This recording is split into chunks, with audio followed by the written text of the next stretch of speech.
Hi friends, welcome to relax recipes. நம்ம வீட்டு சமையலுக்கெல்லாம் dishwasher set ஆகுமாங்க? நிறைய மசாலா போட்டு சமைப்போம், நிறைய பாத்திரம் விழுந்துகிட்டே இருக்கும். அதுவும் ஒவ்வொரு தடவையும் அலசி வைக்கணும்னு சொல்கிறாங்களே, அப்படி அலசி வைக்கணுமா இல்லை அதுவே அலசிக்குமா? கரண்ட்டு தண்ணி எல்லாம் நிறைய செலவழியுமா? ஊர்பட்ட தண்ணி செலவழியுமா அப்படின்னு சொல்லிட்டு நிறைய டவுட் இருக்கும். அதுலேயும் நம்ம சின்ன சின்ன பாத்திரங்கள் மட்டும்தான் கழுவுமா, நம்ம ரெகுலராக யூஸ் பண்ணுற அண்டா குண்டாலாம் கழுவுமா அப்படின்னு குழப்பம் இருக்கும். இதுக்கான வீடியோ தாங்க இந்த வீடியோ. இன்றைக்கி நம்ம பார்க்க போகிறது பாஷ் டிஷ்வாஷரோட ரிவ்யூ.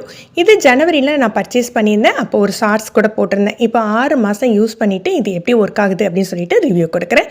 இதை நீங்கள் ஃபுல்லாக பார்க்கையில் நம்ம உங்கள் வீட்டு சமையலுக்கு இந்த டிஷ்வாஷர் உபயோகப்படுமா இல்லையான்னு ஒரு கிளியர் ஐடியா கிடைக்கும். இது 3 விதமான சைஸில் வருதுங்க. 13 பிளேஸ், 14 பிளேஸ், 15 பிளேஸ்னு. நான் வாங்கியிருக்கிறது 15 பிளேஸ் செட்டிங். பார்க்குறதுக்கு நம்ம வாஷிங் மிஷின் மாதிரி தான் இருக்கும். ஒரு பக்கம் பவர் பட்டன், ஒரு பக்கம் ஸ்டார்ட் பட்டன். இது 3 விதமான டைப் சொன்ன பாருங்க. 3க்குமே வெளியில் பார்க்குறதுக்கு சைஸில் எந்த வித்தியாசமும் இருக்காது. உள்ளே கொஞ்சம் சேஞ்சஸ் இருக்குது. 15 பிளேஸ் அப்படிங்கல இந்த மாதிரி 3 ரேக் இருக்கும். லாஸ்ட் ரேக் பார்த்தீங்கன்னா கீழே உள்ள தட்டு நல்ல பெரிய பாத்திரங்கள் வைக்கிற மாதிரி இருக்கும். நடுவில் உள்ளது கிளாஸஸ் இந்த மாதிரி வைக்கிற மாதிரி இருக்கும். மேலே எக்ஸ்ட்ரா இந்த மாதிரி ஒரு ஸ்பூன், கரண்டி எல்லாம் வைக்கிற மாதிரி ஒரு ரேக் கொடுத்துருப்பாங்க. கீழே உள்ளது மட்டும் நல்லா ஃபுல்லாக வெளியில் இழுக்கலாம், ரிமூவ் பண்ணலாம், அந்த அளவுக்கு இருக்கும். டிஷ்வாஷருக்கு 3 பொருள் யூஸ் பண்ணுறேங்க. ஒன்று டிஷ்வாஷரோட சால்ட்டு, அப்புறம் டிட்டர்ஜென்ட், அப்புறம் அதுக்குரிய லிக்யூட். 3மே யூஸ் பண்ணுறோம். 3ஐயும் சேர்த்து கூட யூஸ் பண்ணலாம். முதல்ல இருக்கிறது பார்த்திங்கன்னா சால்ட்டு போடுறதுக்கான இடம். சால்ட்டு பார்த்திங்கன்னா 1 கிலோ பேக்கெட் அந்த மாதிரி தான் வரும். நம்ம ஒரு 1.5 மாதத்துக்கு ஒருக்க அதை ஃபில் பண்ணி விட்டால் போதும். இந்த சால்ட்டு எதுக்காக யூஸ் பண்ணுறோம் அப்படின்னா, நம்ம ஊரில் இப்போ உப்பு தண்ணி தான் இருக்குது நம்ம ஏரியாவில் அப்படின்னா இந்த சால்ட்டு கட்டாயம் யூஸ் பண்ணணும். அப்புறம் சென்டரில் இருக்குது பாருங்கள், அது எதுக்காக அப்படின்னு சொன்னோன்னா, நம்ம பொதுவாக பாத்திரத்தை கழுவ போடையில் நம்ம அதில் உள்ள கோரு இதெல்லாம் எடுத்துகிட்டு முருங்கைக்காய் தோல், கருவேப்பிலையெல்லாம் எடுத்துகிட்டு தான் போடுவோம். அப்படி 1-2 கடந்தால் இதில் போய் தங்கிடும். ஜஸ்ட் ஒரு வாரத்துக்கு ஒருக்க எடுத்து அலசிட்டு திருப்பி வச்சு ஃபிட் பண்ணிடலாம். இது பெரிய கஷ்டம்லாம் இல்லைங்க. அந்த ஆரோமா இருக்க வர்ற மாதிரி இப்படி திருப்பி விட்டாலே லாக் ஆகிடும். அப்புறம் முன்பக்கம் பார்த்தீங்கன்னா இந்த மாதிரி ஒரு பாக்ஸ் கொடுத்துருப்பாங்க. இது முதல்ல உள்ளது டிடர்ஜென்ட் போடுறது, அடுத்தது லிக்யூட் போடுறது. டிடர்ஜென்ட் நம்ம பாத்திரம் விளக்குறதுக்கான பொடி போடணும். லிக்யூட் அப்படிங்கிறது கடைசியாக அந்த சில சமயங்களில் பாத்திரம் காஞ்ச உடனே வெள்ளையாக படியும் பாருங்கள், திட்டு அந்த மாதிரி படியாமல் இருக்கிறதுக்காக நம்ம இந்த 2வது இருக்க பாக்ஸில் லிக்யூடு ஊற்றி வைப்போம். லிக்யூடு பார்த்தீங்கன்னா 1 வீக் ஒன்ஸ் நம்ம ஃபில் பண்ணால் போதும். டிடர்ஜென்ட் நம்ம டெய்லி பாத்திரம் கழுவையிலலாம் போட வேண்டியது இருக்கும். இப்படி தனித்தனியாக யூஸ் பண்ண வேண்டாம் அப்படின்னா இந்த மாதிரி ஒரு க்யூபாக வரும், அதையும் நம்ம யூஸ் பண்ணிக்கலாம். நான் பாஷோட இந்த க்யூப்ஸே வாங்கி வச்சுருக்கேன். இதில் ஒரு க்யூப் எடுத்துகிட்டு டிடர்ஜென்ட் போடுற இடத்துல நம்ம போட்டுட்டு க்ளோஸ் பண்ணி விட்டுட்டா போதும். ஜஸ்ட் இப்படி வச்சுட்டு நம்ம ப்ரெஸ் பண்ணாலே க்ளோஸ் ஆகிக்கிடும்.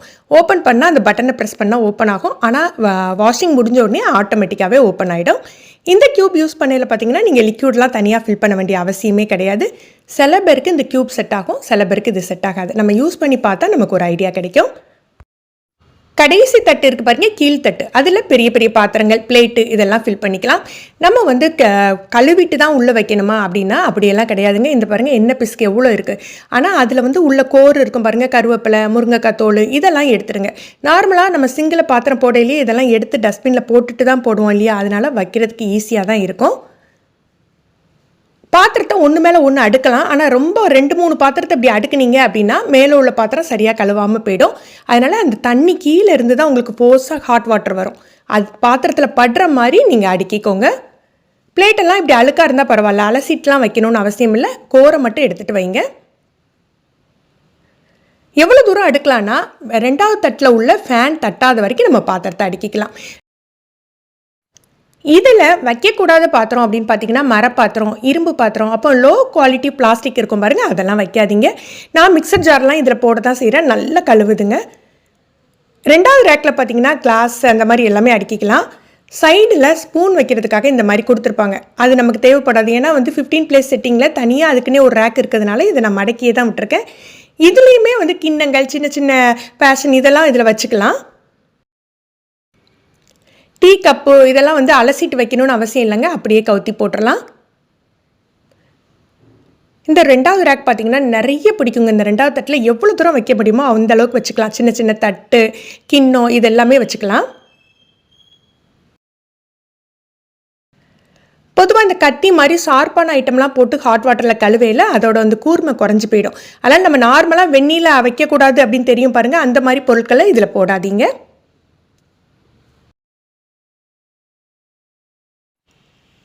எல்லா பாத்திரத்தையுமே இந்த மாதிரி கவுத்தி தான் வைக்கணும்.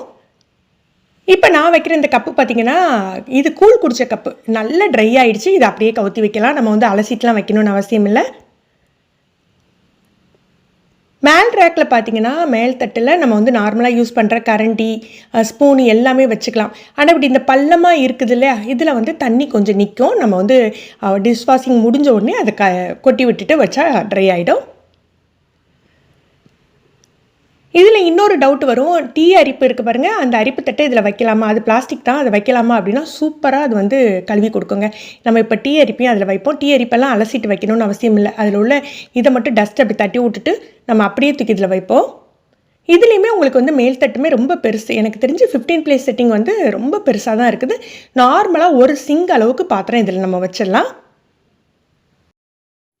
இப்போ நம்ம 3 தட்டிலையும் பாத்திரம் வச்சுட்டோம். நம்ம செக் பண்ண வேண்டியதுன்னு பார்த்தீங்கன்னா இந்த ஃபேன் இருக்குது பாருங்கள், 2 இடத்துல இந்த ஃபேன் இருக்கும். 2வது தட்டு கீழேயும் 3வது தட்டு கீழேயும் இதை லைட்டாக சுற்றி விடுங்க, கீழே உள்ளது வந்து டச் பண்ணாமல் இருக்குதான்ட்டு பார்க்குறதுக்காக. இந்த மாதிரி ஒரு தடவை சுற்றி விட்டால் போதும். அடிக்கடி நீங்கள் கழுவிட்டு இருக்கீங்கன்னா உங்களுக்கே ஒரு ஐடியா இருக்கும். இப்போ நம்ம ஆல்ரெடி அந்த க்யூப் போட்டோம் இல்லையா, க்யூப் போட்டு தான் இன்றைக்கி நான் கழுவி காட்ட போகிறேன். நீங்கள் வந்து உங்களுக்கு செட் ஆகலைன்னா அந்த லிக்யூடு டிடர்ஜென்ட் தனித்தனியாக கூட வாங்கிக்கலாம். இப்போ க்ளோஸ் பண்ணிடலாம். இப்போ இதில் என்னென்ன செட்டிங் இருக்குது, எப்படி யூஸ் பண்ணணுன்னு பார்த்துடலாம். நான் சொன்ன மாதிரி இதில் ஒரு ஸ்டார்ட் பட்டன், ஒரு பவர் பட்டன், ஒரு ஸ்டார்ட் பட்டன் இருக்குது. நடுவில் உள்ளதெல்லாம் அதில் உள்ள ஆப்ஷன்ஸ், என்னென்ன ஆப்ஷன் இருக்குதுன்னு பார்த்துடலாம். முதல்ல இருக்கிறது பார்த்திங்கன்னா எக்கோ வாஷ். இது கிட்டத்தட்ட 4 மணி நேரம் ஓடுங்க, தண்ணி ரொம்ப குறைவாக செலவழியும். அடுத்தது ஆட்டோங்கிறது வந்து 45 to 65 டிகிரியில் ஹாட் வாட்டர் வந்து கழுவும். இன்டென்சிவ் கடாய் அப்படிங்கிறது வந்து நமக்கு வந்து ரொம்ப எண்ணெய் பிசுக்காக இருக்குது அப்படின்னா இதை யூஸ் பண்ணலாம். 70 டிகிரியில் வந்து ஹாட் வாட்டர் வரும். அந்த ஹாட் வாட்டரோட இது தான் இதில் கொடுத்துருக்காங்க. அப்புறம் வந்து நார்மல், இந்த மாதிரி 4 மோடு. ப்ரீ ரின்ஸ் அப்படிங்கிறது ஒன்லி அலசி கொடுக்குறது மட்டும்தான். இதில் நான் யூஸ் பண்ணது பார்த்திங்கன்னா நான் வந்து நார்மலாக இன்டென்சிவ் கடாய் தான் யூஸ் பண்ணுறேன். ஏன்னா எனக்கு ஆட்டோ நார்மல் ரெண்டுமே ட்ரை பண்ணி பார்த்துருக்கேன். இன்டென்சிவ் கடாய் அளவுக்கு எனக்கு செட் ஆகலை. இந்த சைடு பார்த்தீங்கன்னா ஸ்டார்ட் இன் ஹவர் அப்படிங்கிறது 1 ஹவர் கழிச்சு 2 ஹவர்ஸ் கழிச்சு செட் பண்ணுறது. அப்புறம் வந்து வைஃபைல கனெக்ட் பண்ணிவிட்டு நம்ம ரிமோட்லேருந்து ஸ்டார்ட் பண்ணி விட்டுக்கலாம், இந்த மாதிரி பண்ணுறது. அப்புறம் ப்ரீ ட்ரீட்மெண்ட் அப்படிங்கிறது வந்து நிறைய பிசுக்கு பிடிச்ச பாத்திரத்தை வெந்நில ஊற போட்டு கழுவுறது. ஹாஃப் லோடு கொஞ்சம் தான் பாத்திரம் போட்டிருக்கோன்னா அதே மாதிரி பண்ணுறது. ஸ்பீட் பர்ஃபெக்ட்னு ஒன்று இருக்குது, அது எதுக்குன்னா டைம் கொஞ்சம் ஃபாஸ்ட்டாக பண்ணுறதுக்கு. இதில் வந்து நம்ம பவர் கொடுத்துட்டு என்ன செட்டிங் வேணுமோ ஆன் பண்ணிவிட்டு ஸ்டார்ட் கொடுத்துட்டா போதும். நீங்கள் நார்மலாக டிஃபால்ட்டாக ஒரே செட்டிங்கில் பண்ணுவீங்க அப்படின்னா அது ஆட்டோமேட்டிக்காக செட் ஆகியே இருக்கும், நமக்கு ஈஸியாக இருக்கும்.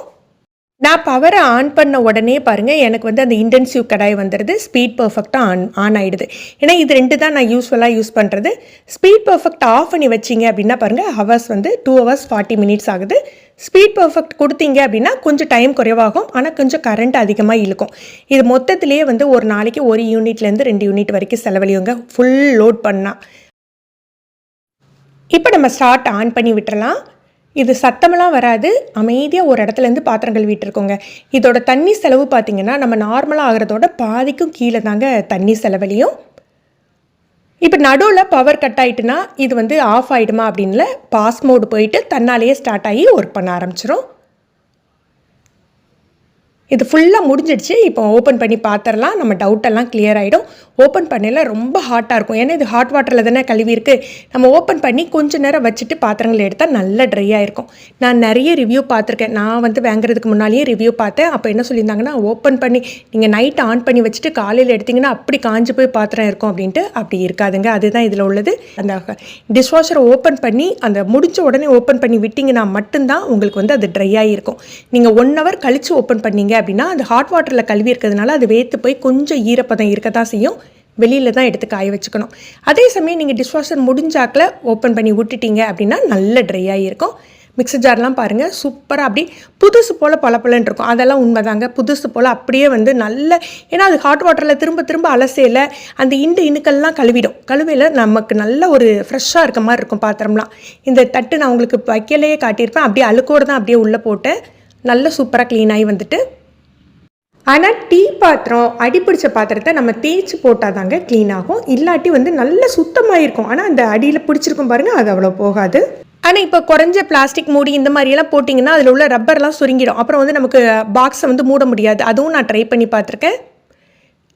இந்த சில்வர் பாத்திரங்கள் மட்டும் இல்லைங்க, பீங்கான் பாத்திரம் செம்ம சூப்பராக அப்படியே புதுசு போல் கழுவி கொடுக்கும். அதையும் நான் அந்த வீடியோவில் வேணால் நான் அட்டாச் பண்ணி விட்றேன். ஒரு தடவை ட்ரை பண்ணதை இல்லது தனி ஷார்ட்ஸாக போட பார்க்குறேன். உங்களுக்கு யூஸ்ஃபுல்லாக இருக்கும் அந்த மாதிரி பாத்திரங்கள் யூஸ் பண்ணுறவங்களுக்கு. இப்போ நம்ம அந்த கூழ் வச்சோம் பாருங்கள், அந்த ட்ரை வச்ச கப் எடுத்து பார்த்துருவோம். இப்போ உங்கள் டவுட்டெல்லாம் கிளியர் ஆகிருக்கும் அப்படின்னு நினைக்கிறேன். நம்ம வைக்கக்கூடாத பாத்திரம் அப்படிங்கிறது மரப்பாத்திரம், இரும்பு பாத்திரம், காஸ்ட் அயர்ன் பாத்திரம், அப்புறம் இந்த கத்தி இந்த மாதிரி ஐட்டங்கள் வைக்கக்கூடாது, பிளாஸ்டிக் வைக்கக்கூடாது. கரண்ட்டு தண்ணி செலவு அப்படின்னு பார்த்தீங்கன்னா, கரண்ட் செலவு உங்களுக்கு நான் சொல்லிட்டேன். தண்ணி வந்து நம்ம யூஸ் பண்ணுறதோட பாதிக்கும் கீழே தான் தண்ணி செலவழியும். நல்ல ஒரு பெரிய சிங்க் அளவுக்கு பாத்திரத்தை நம்ம ஒரு டைமில் வாஷ் பண்ணிடலாம். அப்புறம் இன்னொன்று சொல்கிறாங்க, இது வந்து வரிசையாக அடுக்கிறது, இதை உள்ளே போடுறது எடுக்கிறதே ஒரு பெரிய வேலையாக இருக்கும்னா அப்படியெல்லாம் கிடையாதுங்க. நம்ம கழுவி வைக்கிறதா இருந்தால் தான் உங்களுக்கு அந்த வேலையாக இருக்கும். டீ வடிகட்டி பாருங்களேன், அதில் ஹாட் வாட்டரில் கழுவுறதுனால அப்படி நல்லா க்ளீன் ஆக்கி கொடுக்கும். ஆனால் இது ஈரமாக தான் இருக்கும், ட்ரை ஆகிலாம் இருக்காது. வெளியில் எடுத்து வச்சு ட்ரை பண்ணிட்டு தான் நம்ம அந்த வடிகட்டியை உள்ள தூக்கி வச்சுக்கணும். இது வரைக்கும் இதில் ப்ராப்ளம்னு எதுவுமே வந்ததில்லை. நான் சொன்ன மாதிரி ரொம்ப ட்ரை ஆகிலாம் இருக்காது. உடனே ஓப்பன் பண்ணால் மட்டும்தான் ட்ரை ஆகியிருக்கும். இது ஒன்று தான் நான் பார்த்தது. அப்புறம் இதோட ப்ரைஸ் டீட்டெயில்ஸ் அப்படின்னு பார்த்தீங்கன்னா, நான் வந்து கடையில் ஷாப்பில் போய் தான் பர்ச்சேஸ் பண்ணேன். வசந்தன் கோவில் வாங்கினேன். ஜனவரி மாதம் வாங்கினேங்க, ஆஃபரில் வாங்கினேன். அப்போ பார்த்தீங்கன்னா 13 பிளேஸ் செட்டிங் வந்து ஆஃபரில் 50,000 கிட்டே இருந்தது. 15 பிளேஸ் வந்து 79 67 அந்த மாதிரி கொடுத்துட்டு இருந்தாங்க. கொஞ்சம் முன்ன பின்ன ப்ரைஸ் இருக்கும். இந்த மாதிரி இருந்தது. இது ஆன்லைனில் நீங்கள் பர்ச்சேஸ் பண்ணலான்னா தாராளமாக நீங்கள் பர்ச்சேஸ் பண்ணலாங்க. ஏன்னா இதுக்கு பெருசாக இன்ஸ்டலேஷன்லாம் ஒன்றும் இல்லை. நம்ம வாஷிங் மிஷினுக்கு ஒரு இன் அண்ட் அவுட் லைன் கொடுப்போம் பாருங்கள், அதே மாதிரி தான் இருந்தது. பைப் லைனுக்கு தகுந்தாப்பில் ஒரு சின்ன அடாப்டர் நம்ம லோக்கல் ஷாப்பில் வாங்கி செட் பண்ணிக்கலாம். ஸோ ஆன்லைனில் வாங்கியெல்லாம் உங்களுக்கு எந்த ப்ராப்ளமும் வராது. நான் உங்களுக்கு ப்ராடக்ட் டேக் பண்ணுறேன். நீங்கள் ப்ரைஸ் டீட்டெயில் செக் பண்ணிவிட்டு எங்கே உங்களுக்கு வந்து ஆஃபர் நிறைய இருக்கும் நீங்கள் அங்கே பர்ச்சேஸ் பண்ணிக்கலாம். வேணுங்கிறவங்க பர்ச்சேஸ் பண்ணிக்கலாம். இந்த வீடியோ பார்க்கலையே உங்களுக்கு ஒரு ஐடியா கிடைச்சிருக்கும், உங்களுடைய குக்கிங்க்கு இது யூஸ் ஆகுமா இல்லையான்னு சொல்லிட்டு. வேறு இது பற்றின எந்த டவுட் இருந்தாலும் நீங்கள் கமெண்ட் செக்ஷனில் கொடுங்க, நான் அதுக்கு ரிப்ளை பண்ணுறேன். எங்கள் கிச்சனில் எங்கே செட் பண்ணியிருக்கேன் அப்படின்னா வந்து கிச்சன் டூர் வீடியோ பார்த்தவங்களுக்கு தெரிஞ்சிருக்கும். கவுண்டர் டாப்லேயே லாஸ்ட்டாக ஒரு கார்னரில் வந்து ஒரு இடம் விட்டுருந்தேன், அங்கே தான் அப்படியே தூக்கி செட் பண்ணி வச்சுருக்கேன். ஃப்ரிட்ஜுக்கும் கவுண்டர் டாப்புக்கும் நடுவில்னு கூட சொல்லலாம். இந்த வீடியோ உங்களுக்கு யூஸ்ஃபுல்லாக இருந்ததுன்னா மறக்காமல் உங்கள் ஃப்ரெண்ட்ஸ் அண்ட் ஃபேமிலிக்கு ஷேர் பண்ணுங்கள். ஃபஸ்ட் டைம் நம்ம சேனல் பார்க்குறீங்கன்னா ரிலாக்ஸ் ரெசிபி சப்ஸ்கிரைப் பண்ணிக்கோங்க.